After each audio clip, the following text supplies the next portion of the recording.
Okay, hari ni saya nak bawa anda pergi makan di Kari Kepala Ikan Anwar dekat Bangsa ni. Sebab kami tengok orang kemai panjang lagi beratur. So nak tahu apa yang best kat sini, jom ikut saya.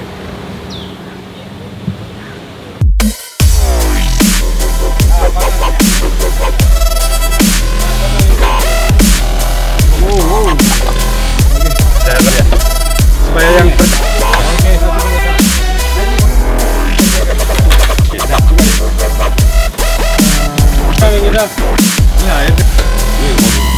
Kenapa awak ambil gambar? Nak masuk dalam Facebook. Dalam Facebook. Oh, Facebook. okay, saya nak makan ni. Saya ambil ayam 2 ketul dengan ikan. Dia bagi kuah kari dan kita boleh ambil sendiri lah sayur-sayur ni.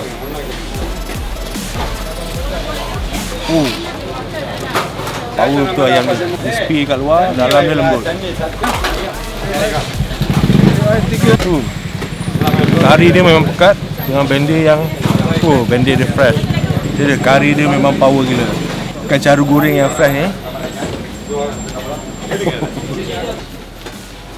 Kalau datang sini kena beratur sikit lah. Kena berebut meja sikit. Korang ambil lah ayam ke ikan ke, dua-dua sedap. Kalau nak bayar lagi, makan kari kepala ikan.